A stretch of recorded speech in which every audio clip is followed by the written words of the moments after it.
Bom, eu estava repetindo, se no dia 25 de novembro for agora, você está assistindo a aula ao vivo, mas se não for, você está assistindo essa aula gravada, porque ela vai ficar disponível depois. E se você quiser assistir de novo também, assista em outra oportunidade. É só entrar no site e você vai conseguir fazer isso. Na realidade, hoje eu estou comemorando a saída do quarto livro da coleção Neuroaprendizagem, que é justamente esse livro a respeito de inteligência em concursos. Esse livro Inteligência em Concurso, tem muita gente que me pergunta, mas já foram escritos tantos livros a respeito de concurso? Inclusive, alguns amigos meus escreveram livros fantásticos, Alberto de Lísola, Valdir Santos, tem um monte de gente que escreveu livros interessantíssimos. E por que você está escrevendo um livro a respeito disso? Porque eu descobri a absurda importância que tem no sucesso de um vestibular, no sucesso de um concurso público, o nível de inteligência do candidato. Eu vou explicar melhor, e tem cara que nesse momento está dizendo, mas sou burro, tenho chance? Sim, claro, ninguém é burro, e todo mundo, obviamente, tem chance. Eu vou contar um pouco a história do surgimento desses livros e por que eu estou fazendo alguma coisa um pouco diferente. Em 1961, foi o ano em que eu comecei a dar aula. E foi o ano em que eu programei meu primeiro computador. Obviamente, os primeiríssimos computadores daquela época eram as famosíssimas réguas de cálculo. Eu dava aula de régua de cálculo. E régua de cálculo é uma coisa que a maioria de vocês nem sequer sabe o que é. Apesar de que tem alguns relógios chiquitosos que ainda usam régua de cálculo dentro do mostrador, para medir a velocidade do carro, etc. Mas a régua de cálculo era o típico exemplo de um computador analógico. Mas já existiam naquela época computadores analógicos eletrônicos. E um modelo parecido com esse foi o primeiro que eu programei, em 1961. Não sei se vocês estão notando, existia um painel todo colorido e um monte de fios conectados, como se fossem aquelas mesas telefônicas antigas. Na realidade, o engenheiro que estava me ensinando a usar isso disse, era um texano, e falou, a parte dura, que seria o painel, nós chamamos de hardware. A parte mole, que são os fios que fazem programação, nós chamamos de software. E o engraçado é que essa terminologia hardware e software continuou depois para o computador digital. O primeiro digital que eu programei foi em 1967. Eu fiz um curso na Faculdade de Higiene e Saúde Pública da USP, um curso de 40 horas. E o engraçado é que com esse curso de 40 horas, depois acabei virando, muitos anos depois, professor titular de técnicas avançadas de processamento de dados. Aqui já quero dar um alerta para todos vocês. A enorme, gigantesca importância de se transformar num autodidata. Isso é fundamental. Nesse curso, naqueles computadores gigantescos, eram aqueles como mainframe, que custavam milhões de dólares, conversando com o engenheiro, perguntei, escuta, mas nas horas vagas, o que vocês fazem? Ele falou, nós fazemos simulações para o C100. Eu vou explicar melhor. C100 era uma espécie de FUVEST da época que selecionava candidatos para as escolas de medicina. Um gênio, infelizmente já falecido, Dr. Leser, foi o primeiro cara que inventou a prova tipo-teste, mostrou que a prova tipo-teste funcionava fantasticamente no C100, e foi o cara que colocou, entre as várias matérias, o famoso teste de nível mental. Tanto é que quando depois tiraram o teste de nível mental, ele ficou enfurecido. Ele escreveu artigos a respeito disso, por uma razão muito simples. Agora eu vou explicar para vocês uma coisa interessantíssima, que naquela época me pediram sigilo porque era considerado um segredo. Mas hoje, deixou de ser um segredo, por quê? Porque naquela época se achava que inteligência fosse um fator genético, como a cor dos olhos. Se eu faço um teste de nível mental, e o coitado tem um nível mental baixo, ele fica desanimado, porque ele nunca vai... Não é verdade. Hoje nós sabemos que inteligência, talento e vocação são qualidades aprendidas. As neurociências já mostraram isso. Você vai dizer, o que é um teste de nível mental? Eu vou dar um exemplo. Por exemplo, todo mundo já viu testes desse tipo. Aqui, por exemplo, eu tenho 9 quadradinhos, só que um deles está faltando. Eu tenho que descobrir nos 5 de baixo qual é o correto. Olhando, examinando um pouco, e você deve estar conseguindo ver isso na sua tela, você vê que nos 9 quadradinhos, dentro dele tem 9 quadradozinhos e 3 elementos, o triângulo, a bolinha e a cruzinha. E esses elementos estão em posições diferentes em cada um deles. Provavelmente a resposta certa qual que é? Aquela na qual os 3 elementos estão em posições que não foram ocupadas nos 8 anteriores. Vamos começar, por exemplo, com o triângulo.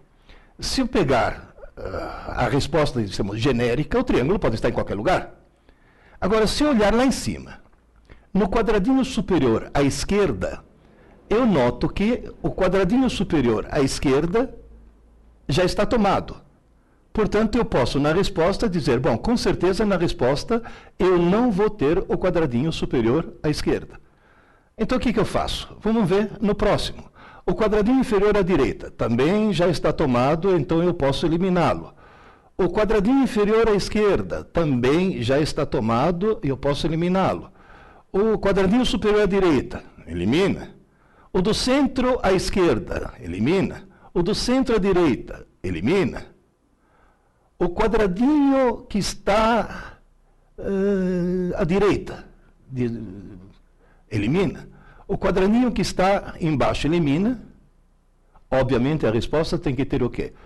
Um triângulo no qual esteja ocupando o quadradinho superior.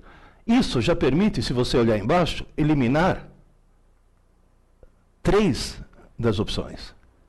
Você vai dizer, bom, agora vou escolher entre 2. Isso no exame é fundamental, essa história de eliminar o que não pode, porque de repente faltou tempo, vou chutar. Se você já eliminou 3, você aumentou a sua chance no chute enormemente. Agora você tem uma chance em 2 em vez de ter uma chance em 5.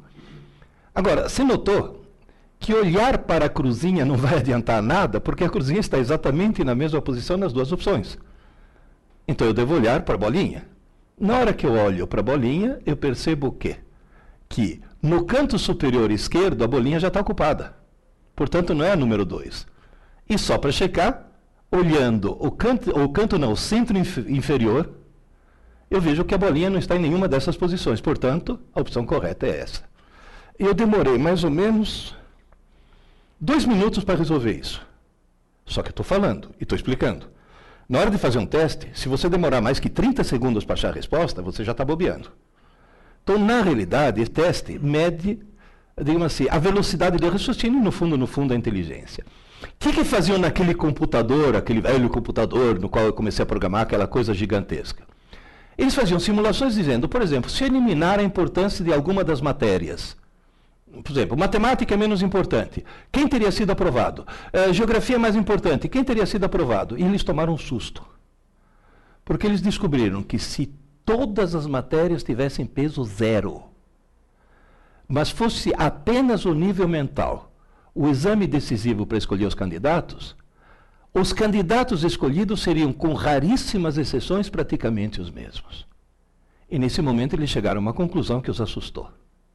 Quem passa num vestibular difícil, quem passa num concurso difícil, não é quem sabe mais. É quem é mais inteligente. Você vai dizer, agora, o que eu faço? Simples. Torne-se cada vez mais inteligente. Se está provado e demonstrado que inteligência se aprende, o truque para se preparar não é ficar se entupindo de informações. O truque é ter atividades que te tornem cada vez mais inteligente. Se você fizer o gráfico do QI de uma pessoa, e o número de pessoas, na vertical você colocar o número de pessoas que têm um certo QI, e na horizontal você colocar as pessoas que têm esse QI, você vai notar que existem poucas pessoas que têm um QI muito baixo. Algumas delas até têm que internar. Existem poucas pessoas que têm um QI muito alto. Essas têm que internar mesmo. Agora, existe uma grande faixa que nós vamos chamar de faixa da normalidade, que está entre justamente esses 2 extremos. Fazendo-se um teste de QI, você pode chegar a um certo resultado. Então, por favor, entenda uma coisa importantíssima. Na frente de cada um de nós existe uma escada chamada escada da inteligência. Todo dia você pode subir um degrau. Só que cuidado, é um degrau por dia. Portanto, o ciclo de aprendizagem e crescimento de inteligência é algo que começa, acontece e se encerra em 24 horas. Mas eu posso subir? Claro. Posso descer? Claro. Se você quiser ficar mais burro, eu posso te dar algumas dicas. Por exemplo, tome Ritalina. Se você tomar Ritalina, porque tem cara aí concurseiro que acha que é muito esperto, a Ritalina está provado, diminui o quociente de inteligência da pessoa. Pode acalmá-la, pode fazer com que a pessoa se concentre mais porque ficou mais calma, e claro que ficou mais calma. Está drogada? Pô, e se não for um produto químico, como é que eu fico mais burro sem produtos químicos? Simples, Facebook. Passe mais de 1 hora por dia no Facebook, você vira uma besta total. O Facebook está emburrecendo as pessoas. Isso também está provado através de uma série de testes. Ô, professor, e como é que eu faço para saber se eu subi a escada? Bom, se você fizer um teste de QI hoje e outro daqui a uma semana, provavelmente você não vai notar diferença nenhuma. Mas se você fizer o que eu vou te aconselhar a fazer, o teste hoje e um teste, por exemplo, daqui a um ano, você vai notar daqui a um ano que você está com QI mais elevado, portanto, você está subindo realmente essa escada. A coisa é extremamente simples. Inteligência se aprende. A cada dia que passa, você pode ficar cada vez mais inteligente. Tem gente que diz, mas por que no Brasil as coisas não funcionam como deveriam funcionar? Se eu fizer um teste de QI na humanidade, em geral, por definição, o QI médio da humanidade foi atribuído ao QI médio da humanidade o valor 100. Tem que falar, se eu tiver QI 100, eu sou normal? Não, você é médio. Se você tiver QI 100, você é mais inteligente que metade da humanidade. Mas sinto muito, você é mais burro que a outra metade. E se você quiser realmente ter sucesso num concurso, num vestibular, trate de subir a escada. O problema é subir a escada. Se fizeram por amostragem um teste de QI na população da Inglaterra, obteve-se o valor 100. Isso mostra o quê? Que os ingleses são normais. Aí fizeram um teste de QI na população do Japão. Deu 113. Agora, cuidado. O cérebro de um japonês, biologicamente, é idêntico ao cérebro de um inglês. Portanto, se a população média do Japão tem um QI tão mais elevado que o da Inglaterra, isso mostra o quê? O sistema educacional japonês faz subir a escada mais do que o sistema inglês. Ou seja, inteligência se aprende. E os japoneses aprendem mais que os ingleses porque têm um sistema educacional muito mais eficiente. Por amostragem, fizeram um teste de QI na população do Brasil. O resultado foi catastrófico. O QI médio de 87. 87 é caso limítrofe. O que nós podemos concluir daí? O sistema educacional brasileiro faz descer a escada. Faz desaprender inteligência. Nós temos aqui nesse país um potencial fantástico, uma juventude maravilhosa que está sendo imbecilizada literalmente por um sistema educacional completamente equivocado. E você que está se preparando para um vestibular ou para um concurso, provavelmente, mas muito provavelmente, você foi vítima desse gigantesco equívoco. E está na hora de mudar um pouco esse equívoco. Você foi vítima de um equívoco terrível. Mas está na hora de melhorar as coisas. Você vai dizer, qual é esse equívoco? Uma jornalista estava me entrevistando, falou, lá em Londrina, ô professor Pierre, por que o sistema educacional brasileiro é um dos piores do mundo? Eu dei uma resposta que para um italiano é óbvia. Descobri que para os brasileiros não. Porque tem duas palavras que em italiano significam coisas diferentes, mas que em português o pessoal acha que são sinônimos. Ela achou tão estranha que colocou na primeira página do jornal. E a explicação é simples. O sistema educacional brasileiro é um dos piores do mundo, porque o Brasil tem milhões de alunos e pouquíssimos estudantes. Milhões de alunos e pouquíssimos estudantes. Qual é o problema? Os pais brasileiros, os professores brasileiros, as pedagogas brasileiras querem que você seja um bom aluno. E sabe o que bom aluno faz? Vai bem na prova, tira boas notas, passa de ano, obtém um diploma e não aprende nada. Não consegue aprender. Gente, Eu dei aula num cursinho em São Paulo, onde eu tive mais de 100.000 alunos, vindos das melhores e mais caras escolas dessa cidade. Chegavam para mim no cursinho, mentalmente virgens, sem saber absolutamente nada. Passaram direto. Por quê? Porque no Brasil a gente confunde aluno com estudante. Bom aluno não passa no vestibular. Bom aluno não passa num concurso. Quem passa num vestibular ou num concurso é bom estudante. Mas, professor, qual é a diferença?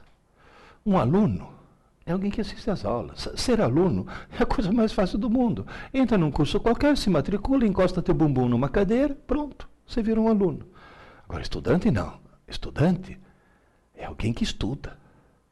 Ué, mas se eu estou assistindo a aula e não estou estudando, este é um outro equívoco terrível. É uma das armadilhas mais terríveis que existe. Quem está assistindo às aulas não está estudando. Assistir às aulas não é estudar. E todo mundo cai nessa armadilha. Ah, na faculdade eu estudo à noite. Você assiste aula à noite. Ah, meu filho lá na escola estuda de manhã. Não, seu filho de manhã não estuda. Seu filho de manhã está assistindo às aulas. Vocês vão dizer, mas não é a mesma coisa, não. Assistir às aulas é um processo coletivo e passivo. Numa aula expositiva, o aluno ouve, vê e entende, mas é passivo. E outra coisa, normalmente numa aula tem um professor e vários alunos. Quando os alunos são pequenininhos, é uma professora para 12 alunos. Depois cresceram mais, é uma professora para 30. Depois é um professor para 50.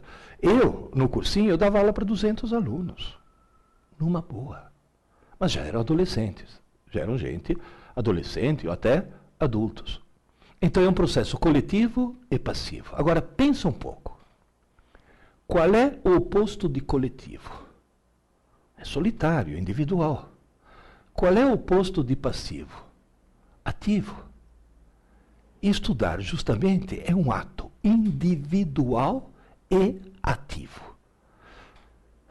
Agora eu vou fazer uma pausa, porque essa é a parte mais importante que vocês têm que entender. Gente, ninguém está estudando se não estiver sozinho. É individual. Não existe grupo de estudos.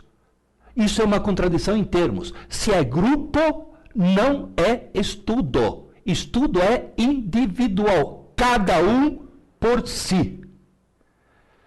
E além de ser individual, é ativo.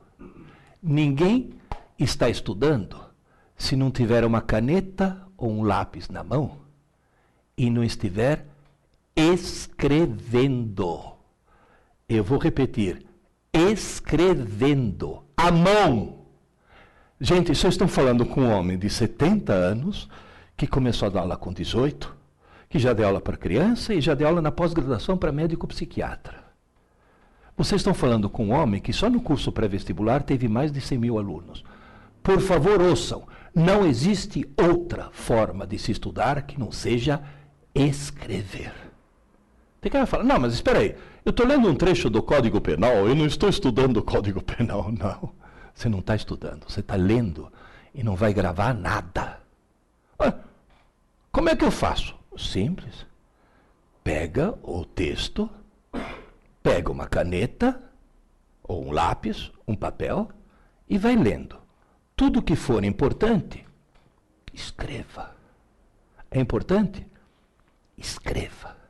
Tem que falar, como é que eu sei o que é importante? Simples. Faz de conta, na hora de escrever, que você está preparando uma cola. Na hora de preparar uma cola, surge lá de dentro um poder de síntese que você desconhecia. Tanto é que quem prepara a cola bem feita não precisa puxar, porque só o ato já funciona. E agora cuidado por uma outra coisa importantíssima. Eu falei escrever, eu não falei digitar. Se você escrever, vai para o teu HD. Se você digitar, vai para o HD do computador. E na hora de fazer um vestibular, um concurso, o computador que você leva é esse. Ah, mas isso está provado cientificamente ou é uma opinião sua? Não, não é opinião minha. Está provado cientificamente. Agora vai. 5 minutos, já que eu sou químico e físico, 5 minutos de química e física. A molécula que vocês veem à esquerda é uma molécula de glicose que foi alterada. Um dos grupos hidroxila foi substituído por flúor 18. Flúor 18 é um isótopo radioativo que decai para oxigênio 18, emitindo um neutrino e um pósitron, ou seja, um elétron positivo. O que é um elétron positivo? É o elétron da antimatéria. Toda vez que um elétron positivo da antimatéria encontra um elétron negativo da matéria, os dois se aniquilam, desaparecem. Nessa altura, Lavoisier dá 3 voltas no túmulo.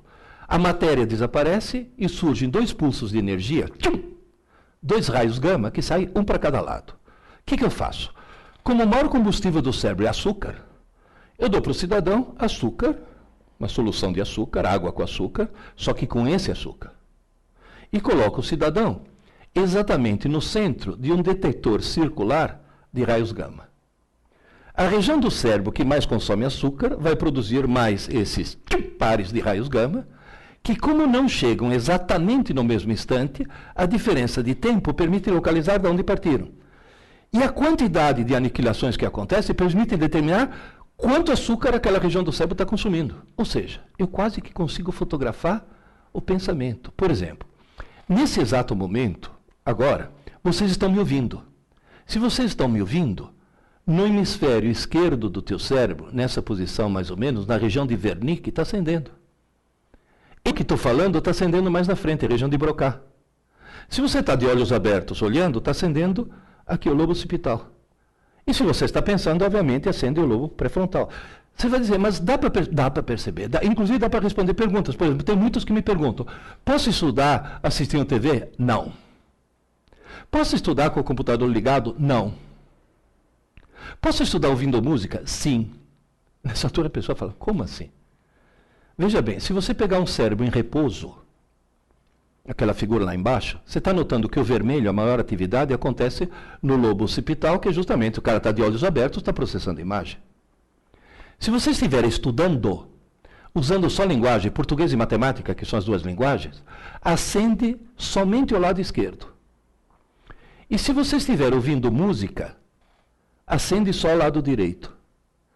Agora, veja bem, se você estiver estudando em silêncio, o lado esquerdo está trabalhando a toda. O lado direito não tem o que fazer, fica enchendo o saco. Então você está lá, olha, porque as placas tectônicas, olha a borboleta azul. É o lado direito enchendo. Então o que você faz? Liga uma música e mantém o lado direito ocupado enquanto o lado esquerdo está estudando. Mas cuidado, quando eu falei liga uma música, nessa música não pode ter ninguém cantando no idioma que você conheça. Porque se você conhecer o idioma, invade o lado esquerdo e a letra da música atrapalha aquilo que você está estudando. Está bem claro isso? Ah, eu quero ouvir rock com um vocalista. Ótimo. Tem ótimas bandas de rock húngaro. Porque nenhum húngaro entende o que outro húngaro está falando. E note uma coisa interessante, esse PET, né, o Positron Emission Tomography, é tão sofisticado que se você está ouvindo jazz, acende aqui. Se você está ouvindo Mozart, acende aqui. Ou seja, são regiões do cérebro diferentes que foram treinadas de forma diferente para ouvir tipos de músicas diferentes. Agora, se você estiver ouvindo funk, não acende absolutamente nada, porque não há necessidade de cérebro para ouvir funk. Isso já é um outro problema. Agora, essas experiências todas mostram uma coisa interessantíssima. Quanto mais regiões do cérebro você acender, mais chance você tem de gravar alguma coisa. Moral da história. Se você escrever, por exemplo, BA, manuscrito, um monte de regiões no teu córtex motor se acendem. Se você simplesmente digitar não acende quase nada. Digitar não serve. Você tem que escrever. Escrever e muito. Teve um amigo meu, professor. Me ajuda aí. Falei, o que foi? Estou me preparando para um concurso público, estou estudando 14 horas por dia, estou me matando de estudar, e não rende, chega no fim do assunto, já esqueci o começo. Onde estou errando? Falei, bom, primeiro erro é estudar 14 horas por dia. Só um louco faz isso. Nenhum cérebro humano consegue transformar 14 horas de informação em 14 horas de conhecimento. Portanto, o trouxa que estuda 14 horas por dia está jogando fora um monte de seu tempo. Ah, mas eu falei, bom, vou fazer uma coisa, eu vou na tua casa, vou ver como é que você está estudando. Fui na casa dele. Falei, querido, Você não está estudando 14 horas por dia. Você está jogando na lata do lixo 14 horas do teu dia. Ou por quê? Você só está lendo. Ah, mas ler não é estudar? Eu falei, não. Tanto é que tem cara tão trouxa que faz curso de leitura dinâmica só para jogar seu tempo fora mais depressa. Porque ler não é estudar. Estudar é escrever. Aí ele falou para mim, mas eu escrevo. Eu falei, deixa eu ver o caderno. Caderno, Pierre, é coisa do passado. Agora eu estou anotando tudo no meu notebook. Eu falei, isso, seu trouxa. Manda agora teu notebook e fazer exame no teu lugar. Eu peguei o notebook dele, joguei no lixo, suavemente, porque ele ia pegar de volta. Entreguei um lápis, falei, escreva. E me mandou um e-mail. Pierre, você mudou minha vida. Tudo que estava no notebook, eu passei por caderno. Incrível. Agora eu não consigo mais esquecer as coisas. Nota que ele não falou agora eu consigo lembrar. Agora eu não consigo mais esquecer. Portanto, queridas e queridos, não tenha preguiça de escrever. E mais uma coisa, hein? Ler numa tela que emite luz não dá nem 30% da retenção do que ler em papel que reflete luz. Portanto, se você tiver um texto interessante na internet para ser estudado, imprima. Duas vantagens. Uma, ler em papel é muito melhor, mas é melhor mesmo. Tem vários estudos que mostram isso. E outra, se está em papel, você vai poder ao lado fazer anotações. Cuidado, eu falei escrever, não falei sublinhar. Hein? Sublinhar não adianta nada. Tem que escrever. Mas isso é perda de tempo. Tudo bem, então continua perdendo 14 horas por dia. Continua jogando na lata do lixo 14 horas do teu dia. Não adianta nada. Não adianta absolutamente nada. As pessoas no Brasil não sabem estudar. Tenta imaginar o seguinte. O sujeito entrou na faculdade de Direito da USP. Vai fazer Direito no Largo São Francisco. Passou por um vestibular altamente competitivo. Portanto, é alguém que já subiu bastante na escada da inteligência. Aí ele passa 5 anos da vida dele estudando Direito, com a família sustentando. Quer dizer, não precisa nem trabalhar durante o curso superior. Coisa que eu tive que fazer. Se forma bacharel em Ciências Jurídicas. Você vira o diploma dele? Tem o histórico escolar, a nota mais alta dele é 8. E aí ele vai prestar exame na OAB. Faz o famoso exame da OAB. E consegue um feito inacreditável. Consegue ser reprovado. Quanto por cento? 20% dos formados no Largo São Francisco da USP são reprovados no exame da OAB. 40% dos formados em faculdades de direito federais são reprovados no exame da OAB. E 82% dos bacharéis em direito no Brasil inteiro são reprovados no exame da OAB. E agora vem a pergunta, por quê? Vamos pegar esse caso da USP? Pergunta número 1. É alguém lesado mentalmente? Não. Passou num vestibular bem competitivo. Pergunta número 2. É alguém que fez direito na Unisquina? Não, fez direito no Largo São Francisco. E por que ele foi reprovado? Simples, porque ele cometeu o maior erro que qualquer estudante brasileiro pode cometer. Estudou para a prova. Quem estuda para a prova monta um castelo de cartas na cabeça, consegue tirar nota e não consegue aprender nada porque logo em seguida esquece tudo. Portanto, cuidado com uma coisa. Se você nesse momento está estudando para passar num vestibular ou está estudando para passar num concurso, esquece, você não vai passar. Agora, se você estiver estudando para aprender de forma definitiva e para sempre, aí você vai passar. Porque a cada coisa nova que você aprende, você fica mais inteligente, e quanto mais inteligente, mais chance você vai ter. Mas quando eu falo a cada coisa nova que você aprende, é aprender contextualizando e aprender para sempre. Você vai dizer, professor, qual é o mecanismo para se aprender para sempre? É usar o cérebro. Eu dividi o cérebro humano em 3 partes para simplificar. Na realidade é muito mais complicado do que isso, mas só para simplificar agora. Essa parte azul é o cerebelo, a parte amarela é o sistema límbico e a parte vermelha é o córtex. Só para vocês terem uma ideia, os meus alunos da engenharia da computação calcularam que para obter o hardware correspondente ao córtex humano, eu deveria ligar em rede pelo menos 15 mil computadores de última geração. Portanto, dentro da cabeça, meu querido, você tem 15 mil computadores de última geração. Usa esses computadores, faz esses computadores funcionarem da forma adequada. Para com essa mania de estudar para a prova, para com essa mania de achar que memória, que tem que decorar as coisas. Torne-se mais inteligentes. Como? Aprendendo da forma correta. E qual é a forma correta? Bom, vamos lá.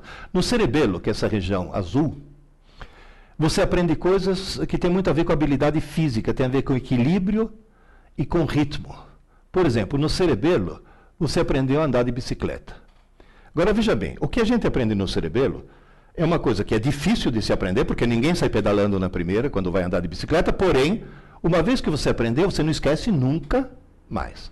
Portanto, o que você aprende no cerebelo é aprender de verdade, aprender para sempre. Só que tem um detalhe. Eu acho que nos concursos e nos vestibulares é meio difícil te pedirem andar de bicicleta para saber se você está habilitado para ocupar o cargo ou não. Moral da história, nós temos que colocar as coisas na região vermelha, no córtex. Só que a porta de entrada do córtex, da região vermelha, é o sistema límbico, a região amarela, que é uma região que, ao contrário do cerebelo, ao contrário dessa região da bicicleta, é uma região onde é facílimo por uma coisa, mas é facílimo perder. Por exemplo, você está numa cidade mineira muito estranha chamada Varginha. É uma cidade que no lugar de caixa d'água tem um disco voador. Você está andando por Varginha, de repente uma coisa estranha te chama a atenção. Se chama a atenção, imediatamente essa coisa estranha é passada para o sistema límbico. Mas entra-se com uma facilidade incrível. Porém, se parar de chamar atenção, algum tempo depois, acaba desaparecendo. Você vai dizer, é fácil pôr, mas é fácil tirar. Durante quanto tempo uma coisa fica armazenada no sistema límbico? Pode ficar armazenada segundos, minutos ou até horas. Jamais dias. O conteúdo do sistema límbico não sobrevive a uma noite de sono. E acho que você já desconfiou que quem estuda para a prova põe as coisas aonde? No sistema límbico. O tempo suficiente para tirar nota e esquece em seguida. E você já notou que quando o pilantra estuda em cima da hora para tirar nota, normalmente ele estuda quando? Não é no dia anterior. Ele acorda mais cedo para fazer a prova porque sabe que uma noite de sono pode estragar o que ele estudou no dia anterior, porque ele colocou tudo no sistema límbico. Você vai dizer, e como é que eu guardo uma coisa para sempre? Põe no córtex, na região vermelha, põe nos 15 mil computadores. Mas como é que faz isso? Simples. Vamos pegar um exemplo genérico. Você está numa aula de biologia e o teu professor diz, para de falar que aranha é inseto. Inseto tem 6 patas, que nem a formiga. Aranha tem 8, é aracnídeo. Bom, essa informação importantíssima, diga-se de passagem, a respeito da aranha, é uma informação que você recebeu como aluno, porque foi numa aula. Se foi como aluno, ela imediatamente vai para o sistema límbico, mas ela está condenada a desaparecer. Essa noite vai desaparecer durante o sono. Ah, mas eu quero gravar. O que eu faço? Tem um truque. Aquela informação recebida durante uma aula, que pode ser presencial, pode ser à distância, pode ser uma aula que você mesmo está dando para si mesmo, lendo um livro, mas a informação recebida, se no mesmo dia, insisto, tem que ser no mesmo dia. Se ela for trabalhada ativamente como estudante, veja bem, se é estudante tem uma pessoa só, não tem grupo de estudo. E se ativamente é alguém que tem um lápis na mão. O que esse alguém acaba fazendo? Pega um pedaço de papel e começa. 1, 2, 3, 4, 5, 6. Vai desenhando 6 patas da formiga e escreve embaixo. Isto é uma formiga, e se é uma formiga, ela tem 6 patas. Aí ele desenha uma aranha. E a aranha tem 1, 2, 3, 4, 5, 6, 7, 8 patas. Portanto, a formiga é um inseto, a aranha é um aracnídeo. Esse ato de pegar um lápis e fazer isto. E note que não precisa fazer o tratado sobre a aranha e a formiga, não. É quase como se fosse uma cola. Essa coisa esquemática faz com que você deixe de ser aluno e nesse momento você vire estudante. Agora tem um detalhe. Por que tem que ser no mesmo dia? Porque aquela informação que você trabalhou como aluno, naquela noite, naquela mesma noite, durante o sono e só e exclusivamente durante o sono, esse é o ponto-chave, ela é transferida para o córtex, é quase como se o sistema límbico fosse memória RAM e o córtex fosse o HD. Portanto, o teu cérebro é um computador que salva, mas só salva durante o sono. De forma que amanhã de manhã, quando você acordar, no sistema límbico já sumiu, porque não sobrevive a uma noite de sono, mas no córtex vai estar lá para sempre. Vai estar acessível o tempo todo. É uma memória permanente. Mas porque foi no mesmo dia em que a informação foi recebida que ela foi trabalhada ativamente, com lápis na mão.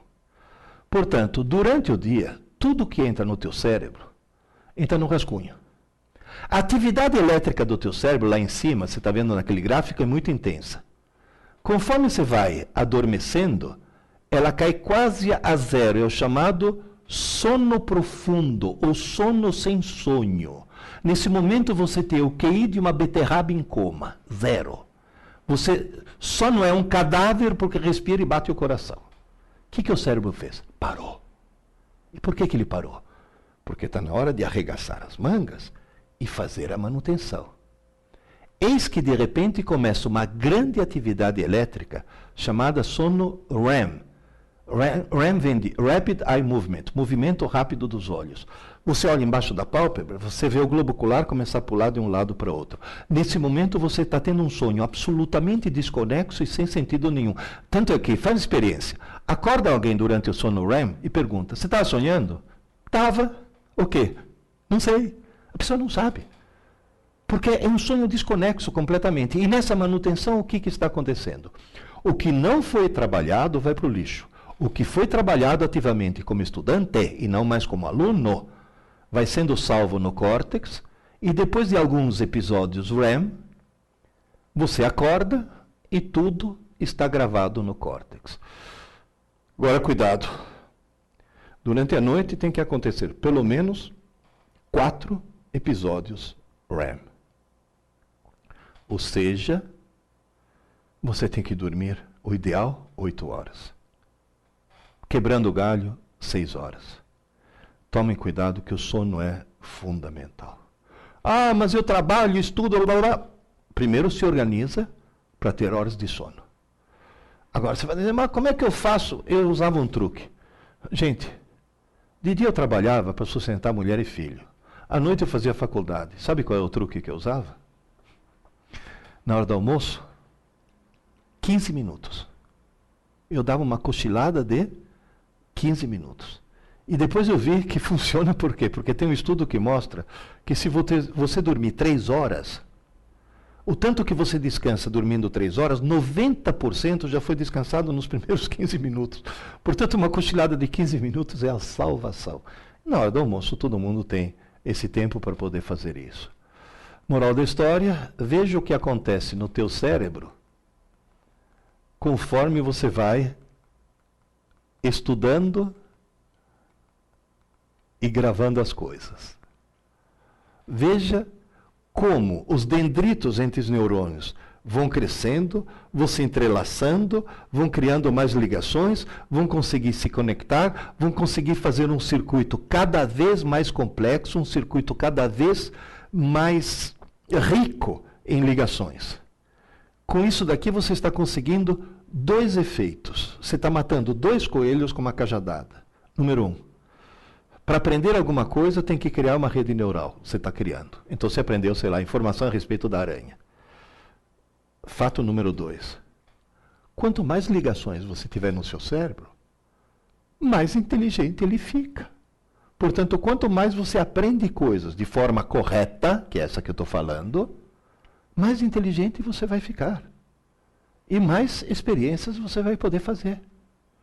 Portanto, se você tentar ensinar alguma coisa para um computador, ou seja, quando um computador aprende, você muda o software. Quando um cérebro humano aprende, você muda o hardware. Ou seja, o peer que vai dormir hoje à noite, amanhã de manhã é outro, porque meu cérebro não vai ter exatamente a mesma configuração de ligações que tinha antes de dormir. E o peer que vai acordar amanhã, se eu aprendi alguma coisa hoje, vai acordar mais inteligente. É uma coisa fácil de ser entendida. Portanto, toda informação recebida hoje, seja ela presencial ou à distância, ou até através de leitura, pura e simples, lendo simplesmente, você está recebendo informações. Essa informação obrigatoriamente deve ser estudada hoje, ainda hoje. Antes que se passe uma noite de sono. Tem gente que fala, espera aí, eu assisto a aula de manhã, o que eu devo fazer? Estuda à tarde. Eu assisto a aula à tarde, o que eu devo fazer? Estuda à noite, antes que se passe uma noite de sono. Tanto é que tem muitos de vocês, talvez que tenham filhos pequenos, coisas desse tipo, que assistem a aula à tarde. A lição de casa não tem que ser feita na manhã seguinte, tem que ser feita à noite. Quando ele chegar em casa, ele vai ter que fazer a lição de casa. E pode fazer experiência, se ele fizer a lição de casa à noite, o rendimento dele vai mudar terrivelmente. Agora vem a famosa pergunta. E quem assiste a aula à noite vai fazer o que eu fiz. Eu fiz todo o meu curso de física na Universidade de São Paulo à noite, porque de dia eu tinha mulher, uma filha e mulher grávida. Estava chegando a segunda, portanto eu trabalhava para sustentar a família. À noite eu ia para a faculdade, chegava em casa exausto, porém eu ia dormir meia hora mais tarde. E meia hora que eu passava como? De lápis na mão, escrevendo. É isso que faz uma gigantesca diferença. Tanto é que meus alunos do cursinho sempre usaram o famoso lema: aula dada, aula estudada, hoje. Aula dada, tem que ser aula estudada, hoje. Tem gente que fala, mas eu não assisto aula. Melhor, se você perde menos tempo. Se você tem mais tempo para estudar. Tanto é que o grande equívoco cometido nas escolas brasileiras é entupir o coitado de aula de manhã e à tarde. E o sujeito simplesmente não tem tempo de estudar. Há um equívoco. Não é verdade que quanto mais aulas você assistir, mais você aprende. Mentira! Você aprende quanto mais horas de estudo você tiver. A aula não foi feita para aprender. A aula foi feita para entender. O professor não ensina, o professor explica. E se você não entender, ele explica de novo. E se você não entender, ele é tão criativo que inventa uma nova maneira de explicar. A aula não foi feita para aprender. Portanto, aumentar o número de aulas é burrada. Tem que aumentar o número de horas de estudo. Só para vocês terem uma ideia, o melhor sistema educacional do mundo é da Finlândia. E na Finlândia, todas as escolas são período integral, porém, só tem aula pela manhã. E à tarde, além do esporte que eles fazem, cada um deles tem sua escrivaninha, e eles fazem a lição de casa todas as tardes, que lá não é lição de casa, é lição de escola mesmo, porque eles não vão para casa. Moral da história, esse é o truque. Nas 24 horas, você tem que ter um espaço para entender, para receber a informação. Depois de receber a informação, tem que ter um espaço para trabalhar ativamente com lápis na mão a informação. Isso serve para aprender. E depois, uma boa noite de sono para fixar. Sabe o que quer dizer isso? Que o ritmo do cérebro humano é circadiano. A palavra circadiano vem do latim circadien, ao redor de um dia. Tudo começa, acontece e se encerra em 24 horas. 24 horas. Esse é o ponto fundamental. Portanto, na hora que você estiver subindo a escada da inteligência, lembre-se, é 1 degrau por dia, porque tudo tem que acontecer dentro das 24 horas. E as 3 coisas que tem que acontecer são entender, aprender e fixar. Se uma das 3 não acontecer, ou acontecer na ordem errada, como, por exemplo, a criança que assiste aula à tarde, chega em casa, dorme, vai fazer a lição na manhã seguinte e pronto, já ferrou tudo. Se uma das 3 coisas não for feita, no dia seguinte você acorda no mesmo degrau onde você estava e você acaba de jogar na lata do lixo um dia da tua vida que não vai voltar nunca mais.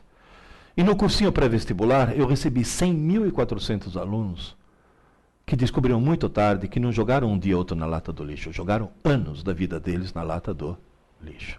Por quê? A maldita mania de estudar para prova em vez de estudar para aprender. Quem estuda dessa forma que eu falei, pouco, mas todo dia, nunca mais na vida vai precisar estudar para uma prova. E tem mais uma coisa. Você vai fazer um concurso onde cai, sei lá, direito constitucional. Você estuda para o concurso. Você põe as coisas na cabeça para o concurso. Presta o concurso. Pode passar ou não.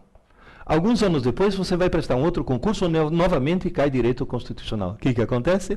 Vai ter que estudar tudo de novo a partir do zero, porque não ficou gravado nada para sempre. Enquanto que se você estudar com esse processo pouco e todo dia, vai ficar gravado para sempre. Você vai estudar direito constitucional uma única vez na vida. Eu falo para o pessoal que faz, estou fazendo cursinho para a OAB. Eu falo, eu conheço um cursinho ótimo para a OAB.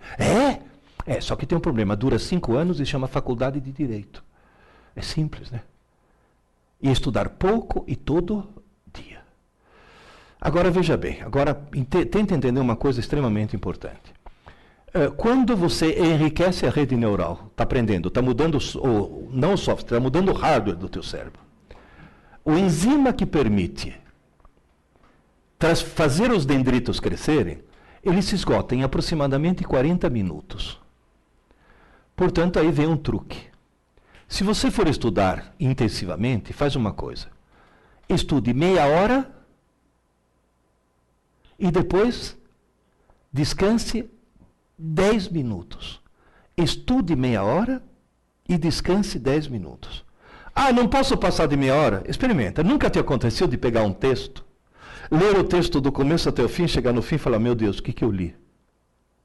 Passou dos 40 minutos. Então, meia hora, 10 minutos. E depois, mais meia hora de estudo e 10 minutos de descanso. E depois, mais meia hora e 10 minutos. E vai indo até chegar mais ou menos a umas 3 horas e meia de estudos. Só que nessas 3 horas e meia de estudos, tem mais uma hora que foi intercalada, que é justamente o tempo de descanso. Mas desse jeito eu fiquei 4 horas e meia ocupado e só aproveitei 3 e meia. Não adianta. Você ficar sentado, amarrado numa cadeira, estudando, sem dar esses 10 minutos, você está jogando o teu tempo fora. Depois você vem falar, não rende. O truque é esse. Meia hora, 10 minutos, meia hora, 10 minutos, meia hora, 10 minutos. E nesses 10 minutos, o que eu faço? Faz alongamento, vai tomar água, vai no banheiro fazer xixi, vai fazer qualquer coisa, menos atividade intelectual. E outra coisa, entre no MST, movimento do sem tela. Nesses 10 minutos não vai me ligar o Facebook ou coisa desse tipo, porque os 10 minutos viram 20, viram 30, ou coisas desse tipo. Vamos dizer, professor, tudo isso que o senhor está falando funciona? Há muito tempo atrás, eu fiz uma brochurazinha, uma apostilinha, chamada Aprendendo Inteligência, que justamente se tornou o volume 1 da coleção de neuroaprendizagem. Mas assim, impressa em papel, capa em papel e tudo mais. E passei isso, depois de palestra, para os meus alunos no cursinho. 600 cópias fizeram. E depois vieram, professor, minha vida mudou. Aí esse reforço positivo, eu falei, opa, então eu estou no caminho certo. O que eu fiz? Já fiz uma edição, esse ainda com a capa branquinha, um pouco mais chiquitosa, Deu muito certo. Mas, gente, eu tenho absoluta convicção que eu estou falando dá certo, porque as pessoas que leram esse livro, Aprendendo Inteligência, depois me dão retorno. Estão dizendo, mudou. Minha vida mudou. E a culpa não era deles. Eu já vi mãe falar, filho, desliga isso daí, vai estudar, menino. Você tem prova amanhã. Essa mãe acha que está ajudando o filho. Essa mãe está cometendo um crime hediondo. Essa mãe devia ser presa sem direito à fiança. Essa desgraçada está arruinando a vida do filho. Porque a frase certa seria, filho, Desliga isso daí, vai estudar, menino. Você teve aula hoje. Esse que é o problema. Então, no fim, acabou surgindo esse livrinho aqui, que depois deu origem a esse livrinho aqui. Por quê? Porque eu tive que explicar para os pais como funcionava a coisa. E aí, me obrigaram a escrever esse livro aqui, esse verde aqui. Por quê? Porque eu tive que explicar para os professores como funcionava a coisa. Aí chegou um monte de gente e falou, tá bom, você escreveu um livro para quem é aluno, e eu que sou autodidata. Tchau, tchau. É justamente o livro que eu estou lançando hoje, que é justamente esse para concurso, onde eu tento mostrar todas as manhas possíveis para você se tornar mais inteligente. Esse que é o ponto-chave. Mais inteligente. Eu vou abrir agora para perguntas. Se sobrar alguma pergunta depois dessas, o site no qual você pode entrar é esse editora.tv, que é um site que vai te reencaminhar, é um URL muito fácil que vai te reencaminhar depois para um monte de outros sites. Mas basicamente os 4 livros, já está saindo o 5º, viu? Já estou no 5º livro. Os 4 livros basicamente são azul para alunos, o vermelho para pais não, para mães, que a parte mais terrível da escola são as mães. As mães dão muito palpite errado. O verde, que é para os professores, e esse amarelo alaranjado aí, que era para ser preto, mas a editora resolveu mudar a cor, esse amarelo alaranjado é justamente para os autodidatas que estão se preparando. E eu escrevi esse livro porque fiquei com muita pena do cara que fica 14 horas por dia a troco de nada. Quando, na realidade, passar num concurso, passar num vestibular, é outro papo, é outra técnica, e você, insisto, tem que se tornar cada vez mais inteligente. Eu acho que agora a gente poderia abrir para as perguntas do pessoal, né? Já tem alguma coisa? Tem gente que já ficou revoltada, né? Vamos ver um pouco se tem alguma dúvida, alguma pergunta, alguma coisa que eu possa responder para vocês. Abriu?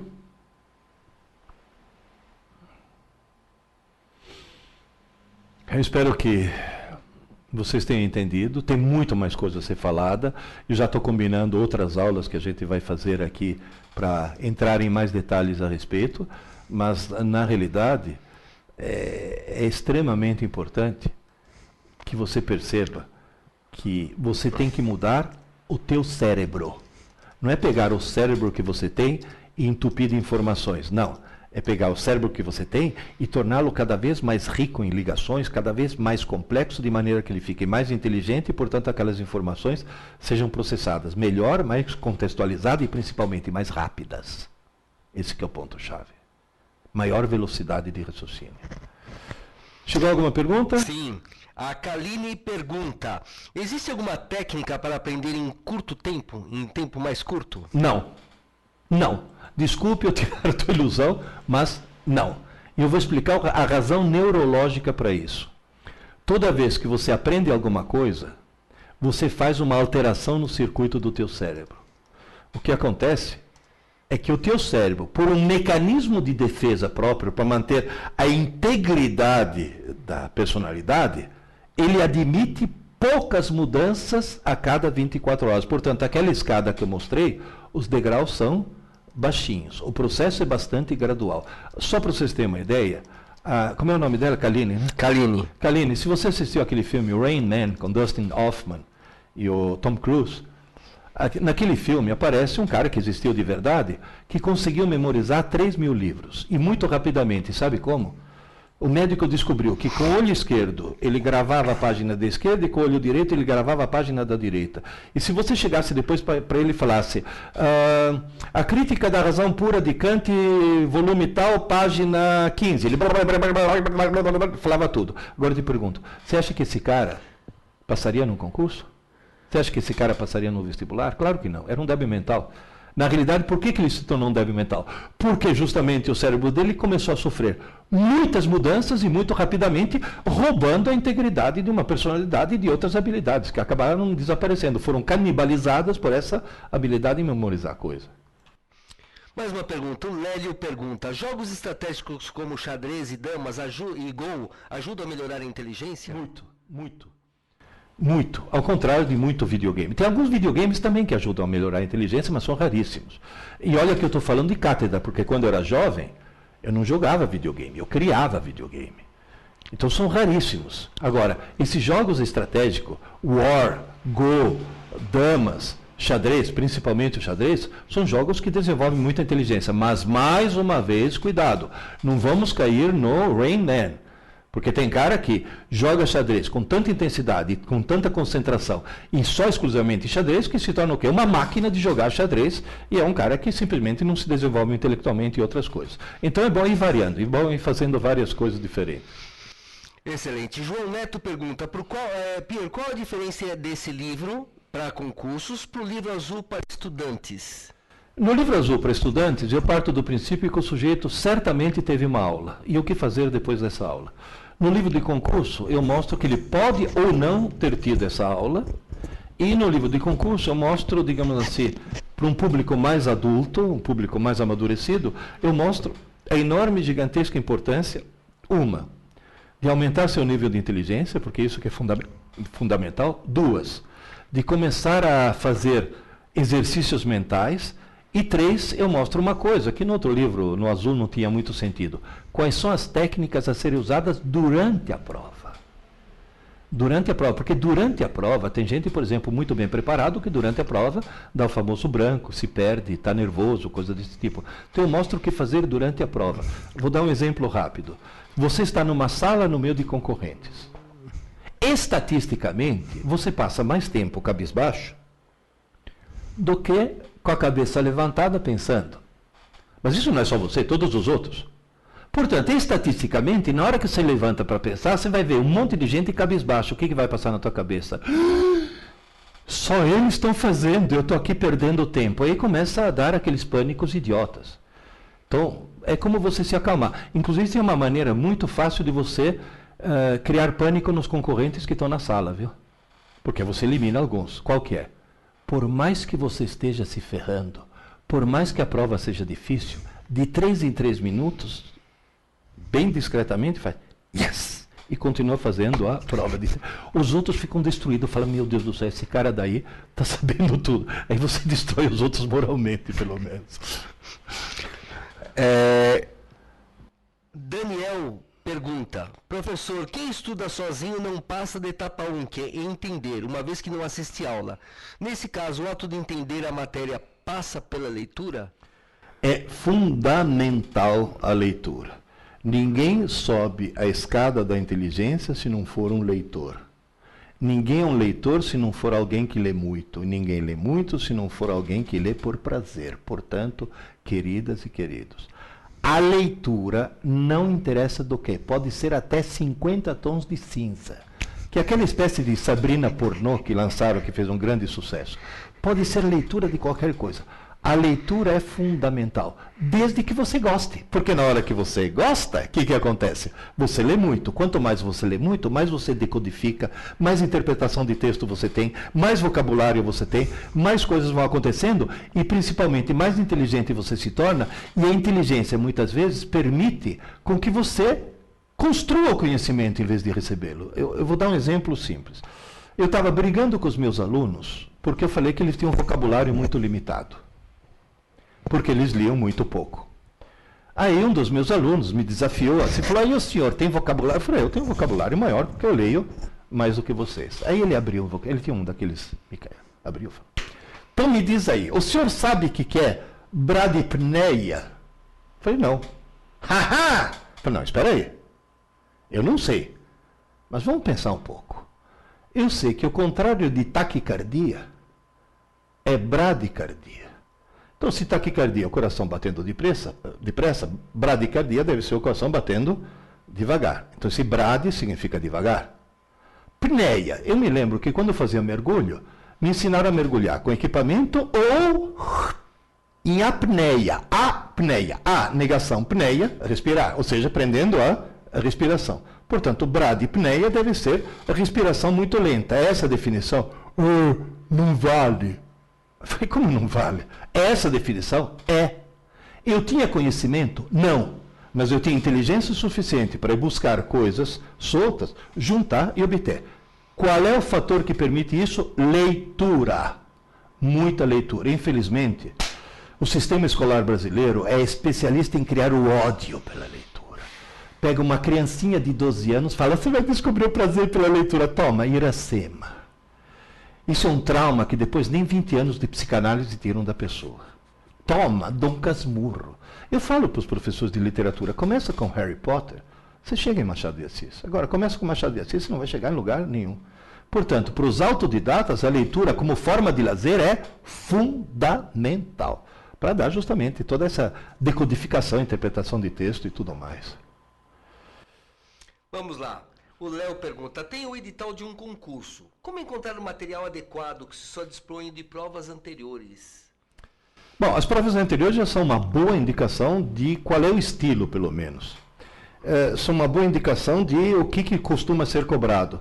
Agora, no edital, o que acontece? Você vai ter que procurar os livros texto correspondentes àquelas matérias que vão ser cobradas. Ou então, se você tiver tempo, você faz um dos tais cursinhos preparatórios, não tanto pelas aulas que você vai ter, mas justamente porque esse cursinho já se deu o trabalho de organizar esse material numa série de apostilas, e também na internet tem um monte de apostilas a serem compradas ou obtidas em PDF, um monte de coisas. Quer dizer, a obtenção do material não é tão especialmente agora com a internet, não é uma coisa tão difícil assim.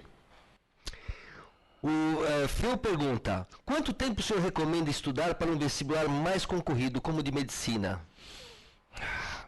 Eu diria, olha, não passe de 4 horas por dia. Estudar, não estou falando de assistir às aulas, estou falando de estudo concentrado, com caneta na mão, escrevendo. 4, se muito, 5 horas por dia, mas não muito mais, porque não vai ser a quantidade de estudo que vai te colocar na faculdade. Vai ser exatamente o grau de desenvoltura de raciocínio que você vai ter que vai te permitir entrar na faculdade. Como é o nome dele? F-E-L-L, Phil, né? Acho que é Phil, seria o Phil. Então, basicamente é isso, veja bem, não exagera no tempo, porque no fim, o problema é o seguinte, se em 3 horas, intercalada, daquele jeito que eu falei, meia hora, 10 minutos, meia hora, 10 minutos, meia hora, 10 minutos, se 3 horas, ou 4 horas que sejam, é o ideal. Se você estudar 8, sabe o que vai acontecer? As últimas 4 horas se sobrepõem às primeiras 4 e vai uma bagunça total e você não aproveita nem as últimas 4 e nem as primeiras 4. Então é melhor ficar nas primeiras 4 horas, que é o que vai te dar mais proveito. Né? O Luiz pergunta, por que há coisas que nós aprendemos e nunca mais esquecemos, mesmo sem dedicar um tempo para estudá-las separadamente? A razão é extremamente simples. O que passa do sistema límbico para o córtex durante a noite é aquilo que mais te impactou emocionalmente.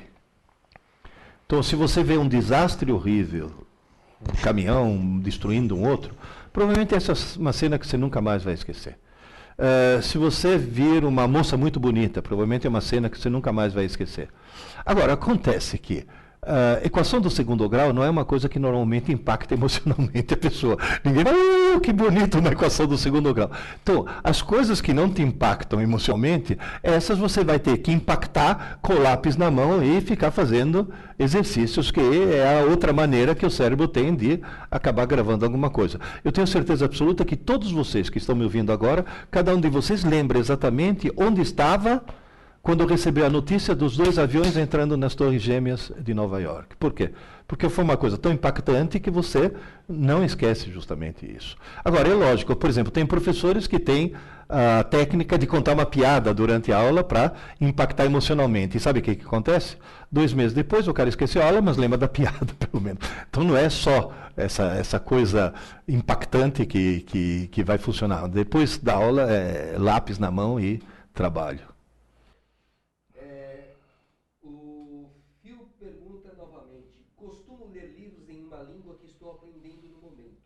Posso ler esses livros durante os intervalos de estudo? Sim. Sim, porque quando for outra língua que não o português, que é o que você está usando para estudar, você está usando uma outra rede neural, uma outra região de redes neurais, portanto você não está cansando, ou pelo menos não está impedindo que descansem aquelas redes neurais que você estava usando na hora de estudar. Então, e eu vou, já que estamos no assunto, para você aprender um outro idioma, tem uma dica fantástica. que funcionou para mim. Hoje eu falo 5 idiomas. Assista filmes em DVD no idioma original, com a legenda no idioma original também. Tanto o filme no idioma original e a legenda também no idioma original.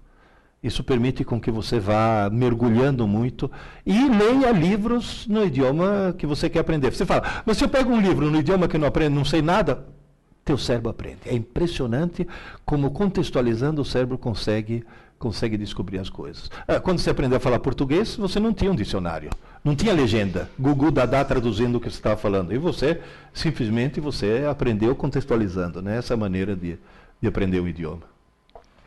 O Alessandro pergunta, eu posso utilizar mapas mentais? Funcionaria? Teria alguma técnica?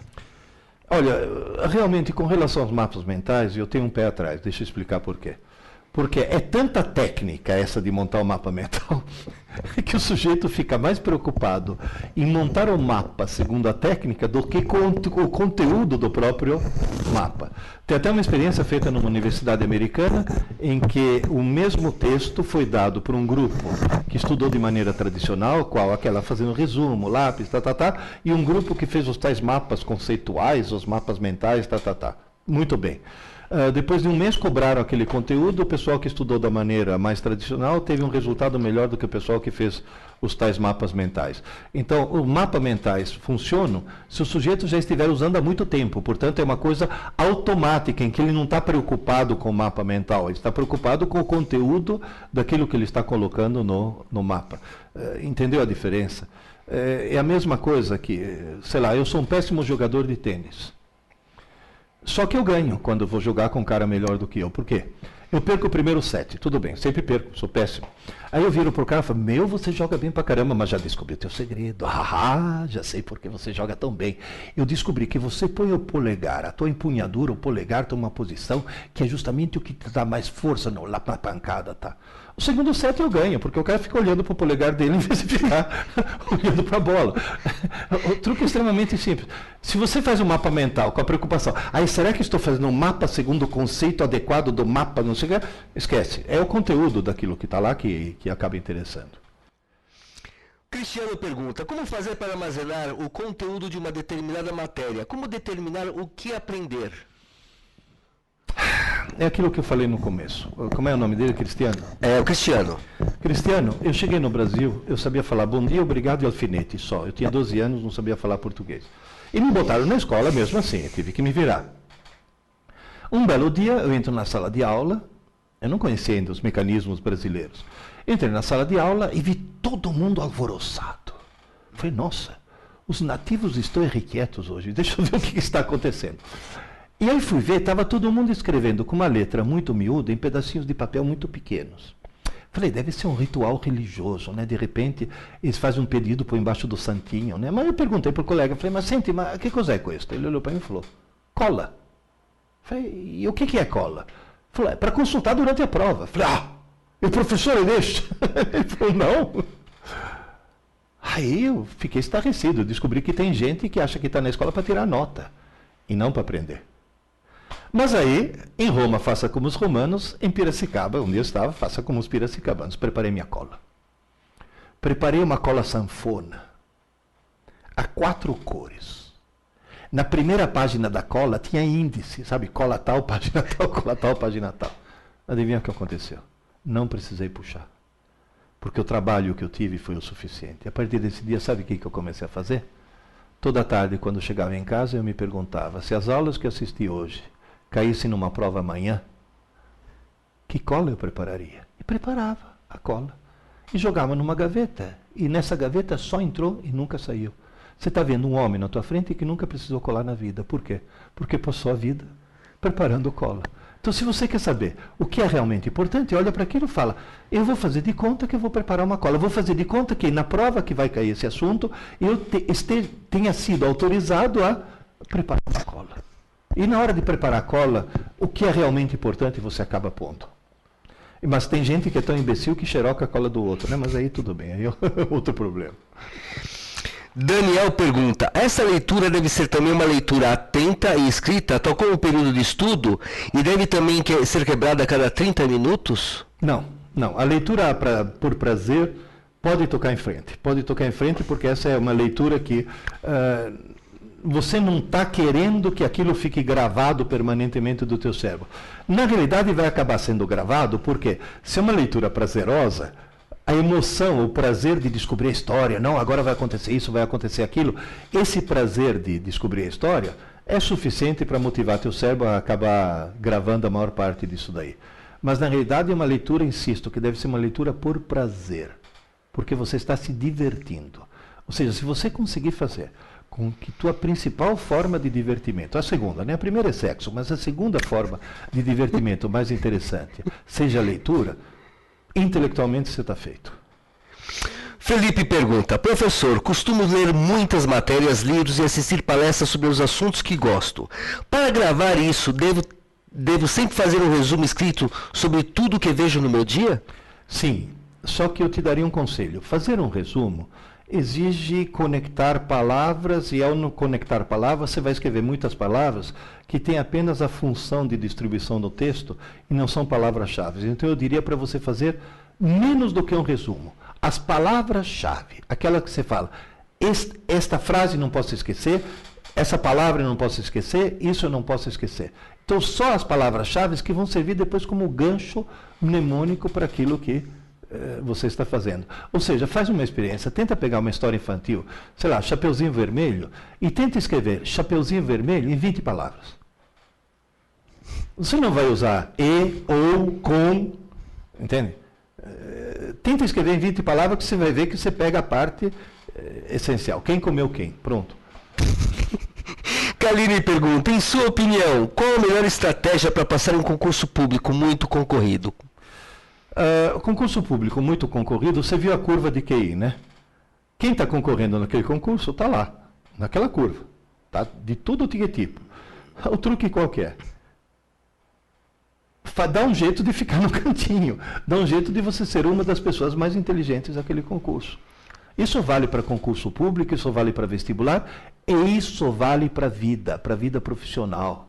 Hoje em dia, as empresas estão desesperadas, porque estão recebendo diplomados ANTA. Eles usam essa palavra, ANTA diplomado, ou seja, pessoas que obtiveram diploma, mas não desenvolveram a própria inteligência. O truque é esse. É muito concorrido, seja uma das pessoas mais inteligentes. Como é que eu faço? Suba a escada. Suba a escada. Devagar, mas suba.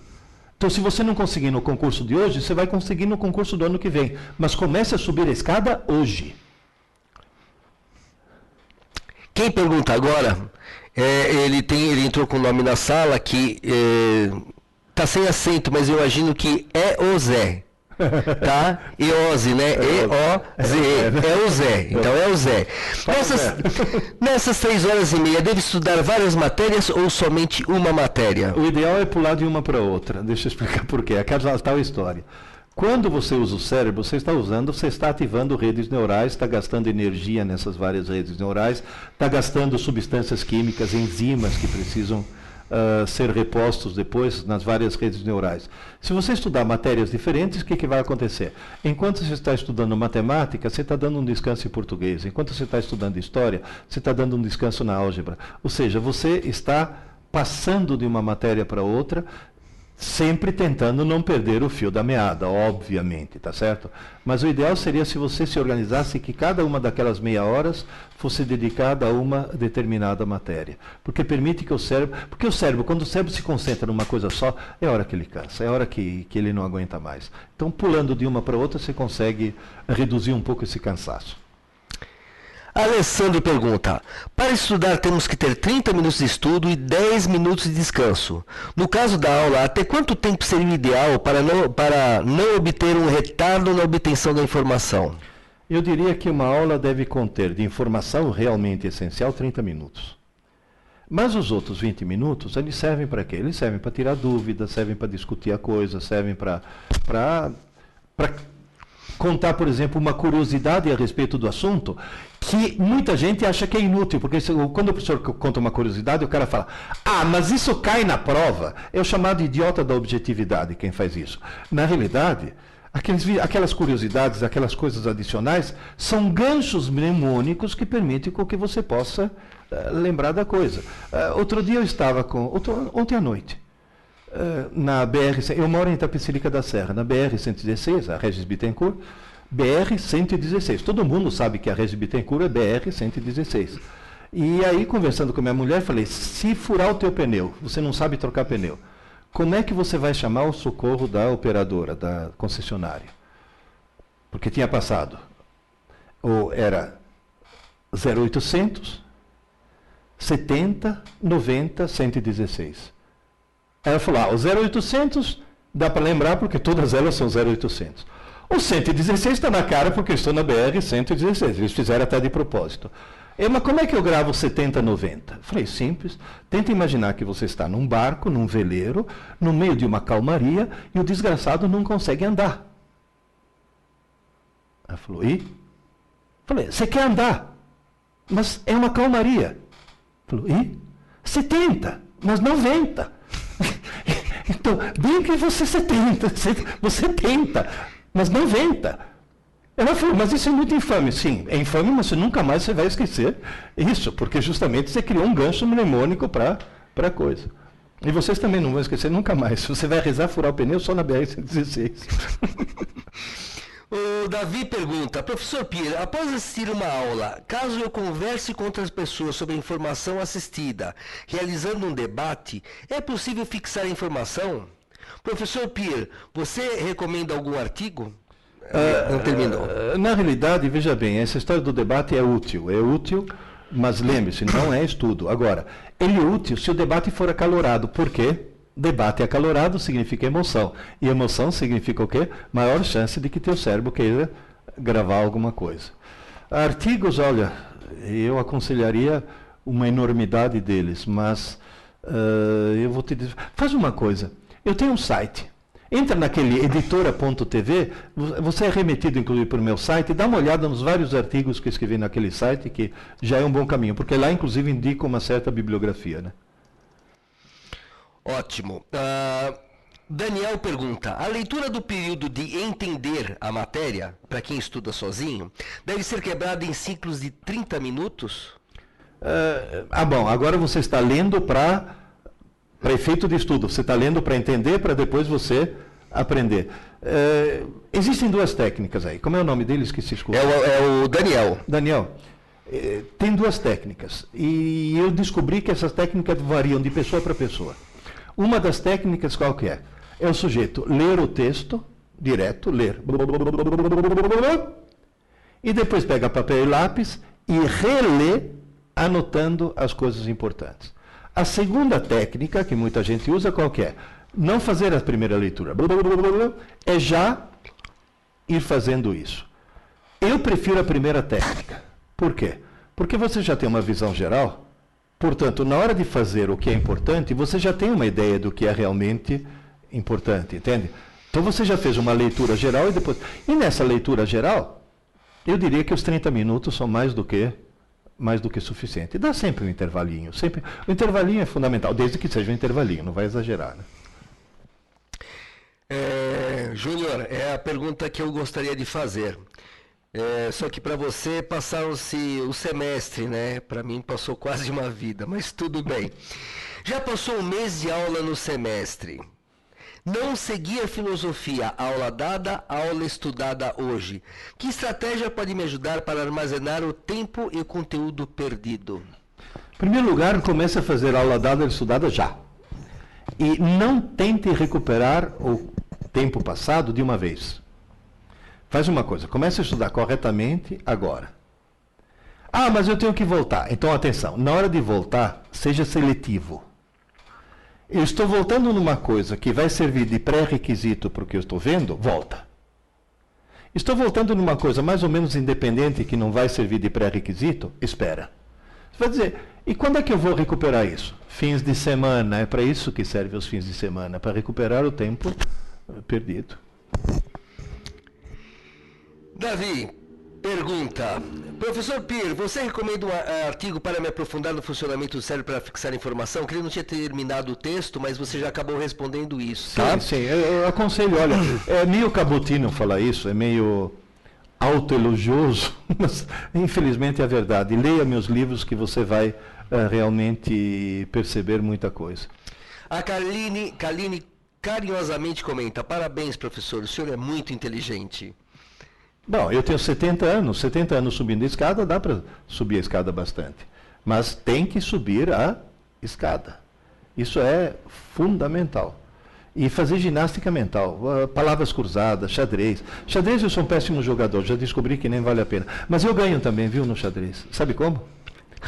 Eu pego o mestre em xadrez, falo, eu te desafio. Ah, porque eu sou mestre em xadrez. Eu não, eu sou péssimo. Só que, por favor, olha esses papeizinhos aqui, sorteia um. Ele sorteia, fala o nome de uma peça. Torre, abre. O que está escrito? Cavalo. Ótimo. No nosso jogo, a torre se move como se fosse um cavalo. Sorteia outra. Fala o nome de uma peça. Peão. A rainha. No nosso jogo, todos os peões se movem como se fossem a rainha. E faz isso. Aí eu ganho. É claro que eu ganho. Porque tanto para mim quanto para ele é uma novidade. Só que para mim é uma novidade na qual eu me ponho a pensar. Ele não consegue porque está com a cabeça tão bitolada nas regras do xadrez que ele acaba perdendo. Isso é uma forma de ginástica mental, viu? Excelente. Mudar todas as regras nesse sentido. Mudar as regras. Phil pergunta: costumo explicar as matérias para outros alunos do meu colégio. Isto seria como estudar ou não? Sim. Olha, tem um ditado entre os professores que diz: se você quiser realmente aprender um assunto, dê aula dele. Dá aula daquele assunto que você realmente vai aprender o assunto. É fundamental. Tanto é que todo mundo fala: ah, mas você critica estudo em grupo, tá. Eu falo: eu não critico, tem um cara que leva vantagem. É aquele que está explicando as coisas para os outros. Esse é o único que está realmente aprendendo. Funciona, viu? Funciona muito bem. Dar aula para os outros é fundamental. Daniel pergunta: qual é a sua opinião sobre leitura em e-readers, como o Kindle? Aí que está. Deixa eu te explicar. Descobriu-se que tela que emite luz dá só 30% da retenção do que papel que reflete luz. Esse é caso que todo mundo já passou por isso. Todo mundo, você também já passou por isso. Ou seja, você gera um texto no computador, corrige o texto até ele ficar perfeito. Quando ele está perfeito, você imprime e toma um susto. Você fala: meu Deus do céu, deixei passar tanto erro, porque na tela você não viu. A Folha de São Paulo fez uma experiência, pegou alguns leitores que liam o jornal em papel, outros leitores que iam o mesmo jornal no tablet, idêntico. 3 meses depois foram fazer um recall do que, quem leu em papel deu de 10-0 nos outros. Só que o Kindle funciona como? Na hora que descobriram que a tela que emite luz não dá retenção, eles inventaram um display de electronic paper, de papel eletrônico. Tanto é que o Kindle, você não lê no escuro, você tem que ter uma fonte de luz. Alguns vêm até com abajurzinho. Então, digamos assim, é um quebra-galho para substituir o livro da melhor maneira possível. Mas insisto, é um quebra-galho. Nada substitui o folhear, cheirar o papel, conseguir ver. E de repente você está assim. Opa! Já passei da metade.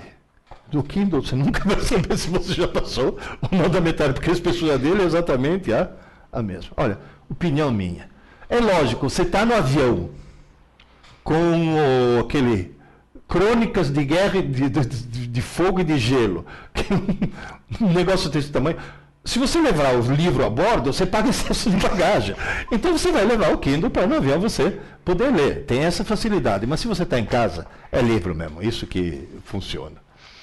E pergunta o Daniel: posso tocar violão nos intervalos? Sim, por favor, é o melhor. Porque, inclusive, na hora que você toca violão, você está usando o lado direito do cérebro e permitindo que o lado esquerdo, que você massacrou até aquele momento, esteja descansando. O violão está aqui, do lado direito. Então, funciona perfeitamente. Maravilha, maravilha. O Léo pergunta: como ter certeza de que aquilo que foi estudado será devidamente gravado? Está devidamente gravado ou será devidamente gravado? Tem um truque. Uma semana depois, faz uma rápida revisão naquilo que você estudou na semana anterior. Você vai descobrir o que foi gravado e o que não foi gravado e, portanto, precisa ser regravado, porque nem sempre a retenção é 100%.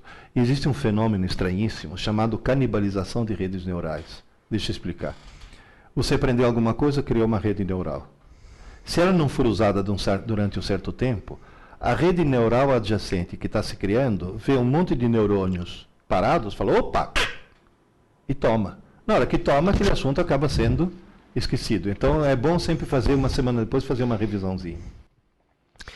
Jéssica, não sei se foi acidente ou se você foi proposital, mas ficou bonitinho. Professor, todos podem aprender sobre qualquer assunto? Então as dificuldades em algumas matérias, como matemática, são totalmente justificadas? Na realidade, todo mundo pode aprender qualquer coisa, não existem limitações. E está aí o Kumon que não me deixa mentir.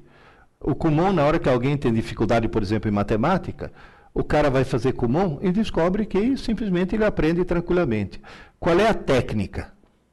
Lápis e papel, qualquer coisa você aprende se você mexer com lápis e papel. Tanto é que uma das minhas filhas está em Brasília, quer fazer concurso.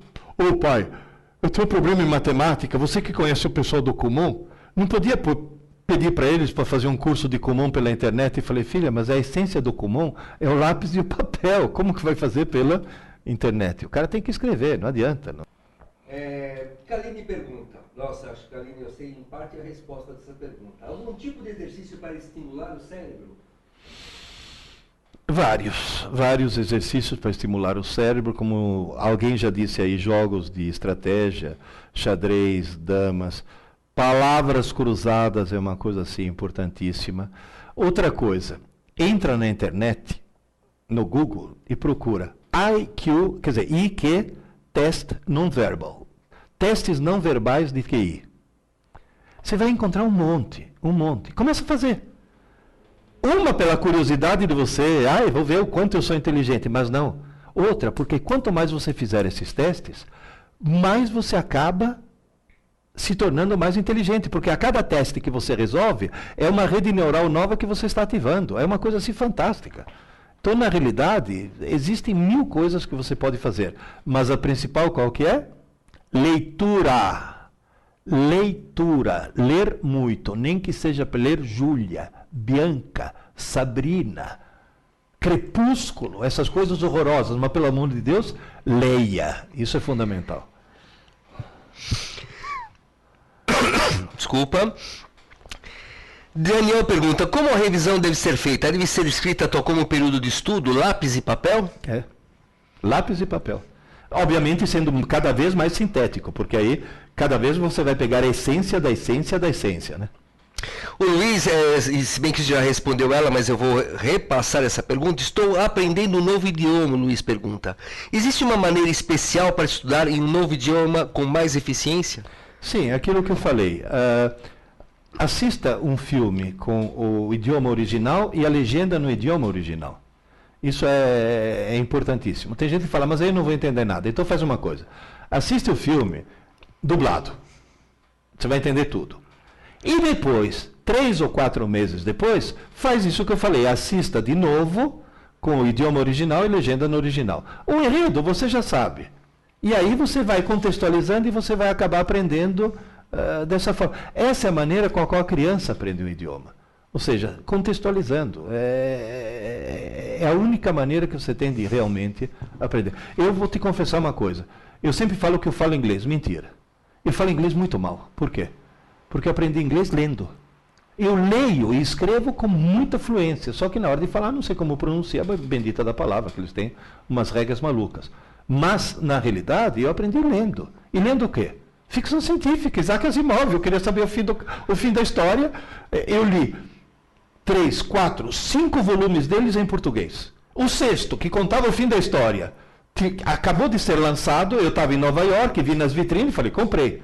Estava em inglês, não teve problema. Comecei a ler em inglês. Na primeira lida entendi 30%. Aí eu peguei e li de novo, já entendi 60%. Na terceira. Na quarta já estava lendo fluentemente. Sem pegar num dicionário. Isso que é importante, sem pegar num dicionário. Por quê?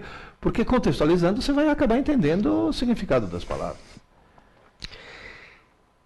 Matheus pergunta, foi o que você falou durante a aula, inclusive. Tenho aula à noite e se eu deixar para estudar no dia seguinte, eu perco essas aulas? Perde. Infelizmente, perde.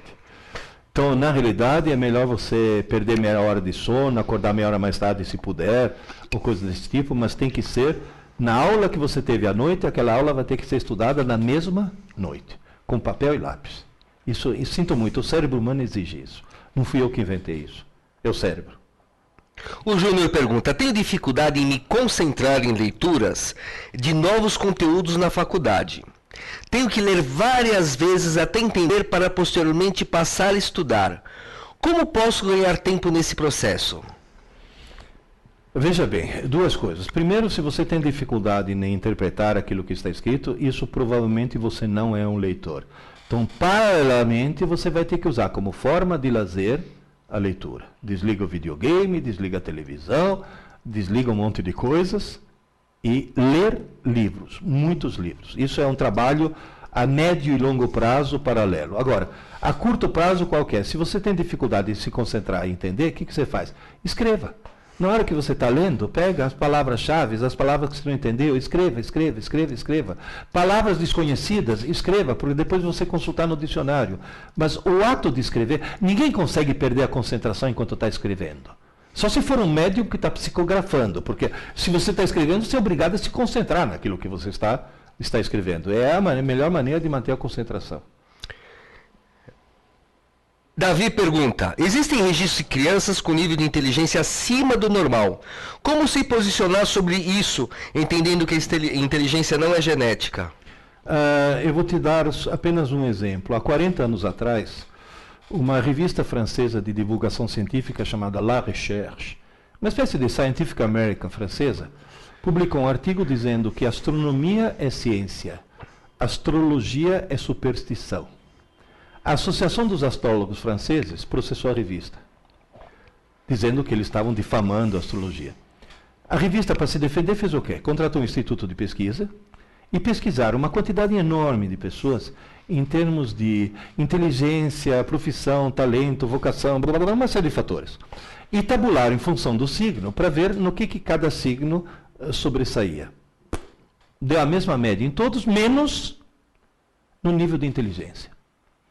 Os nascidos em Capricórnio, Aquário e Peixes mostraram ter um nível de inteligência deslocado para mais comparado com os outros 9 signos. Ou seja, os nascidos em Capricórnio, Aquário e Peixes indubitavelmente eram mais inteligentes do que os outros 9 signos. Aí a revista falou, bom, se a astrologia não funciona, não é a influência dos astros. Por que isso? Inclusive é bom vocês tirarem esse sorrisinho de seus lábios, porque é só nascido na França, viu? Que tem cara aí de Capricórnio, Aquário e Peixe já se achando, né? Tô me achando o máximo, né? Na realidade, o que acontece? Quem nasce em Capricórnio, Aquário e Peixe na França, nasce no inverno. No inverno faz muito frio e os pais saem menos de casa e ficam mais tempo com o nenê. E só o fato do nenê, mesmo nas primeiras semanas de vida, ter tido mais carinho, mais amor, mais estímulos, tá? Faz com que essa criança desenvolva um nível de inteligência mais elevado. Então essas crianças superdotadas, na realidade, elas não nasceram superdotadas. Nasceram com características que faz com que os pais, ou o ambiente no qual eles se encontram, a tornem superdotada. Eu vou dar um exemplo quase que pessoal. Eu nasci no meio da Segunda Guerra Mundial. Bota estímulo nisso. Você sabe o que é?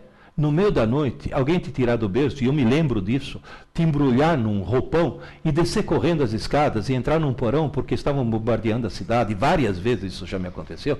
Você vai dizer, mas isso é uma coisa trágica. Eu não sabia que era trágica, eu achava divertidíssimo.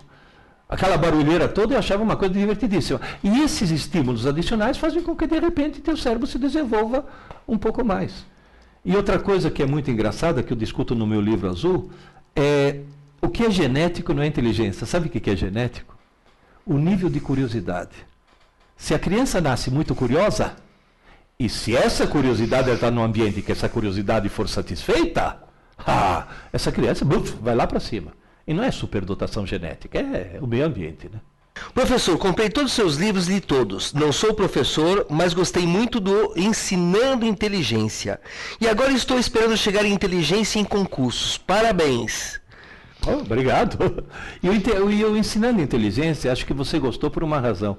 Porque aquele no qual eu mostro realmente quais são os mecanismos neurais que fazem com que exista o processo de crescimento da inteligência e o crescimento do conhecimento, do nível de conhecimento. É o mais técnico deles. Provavelmente foi por isso que você gostou mais.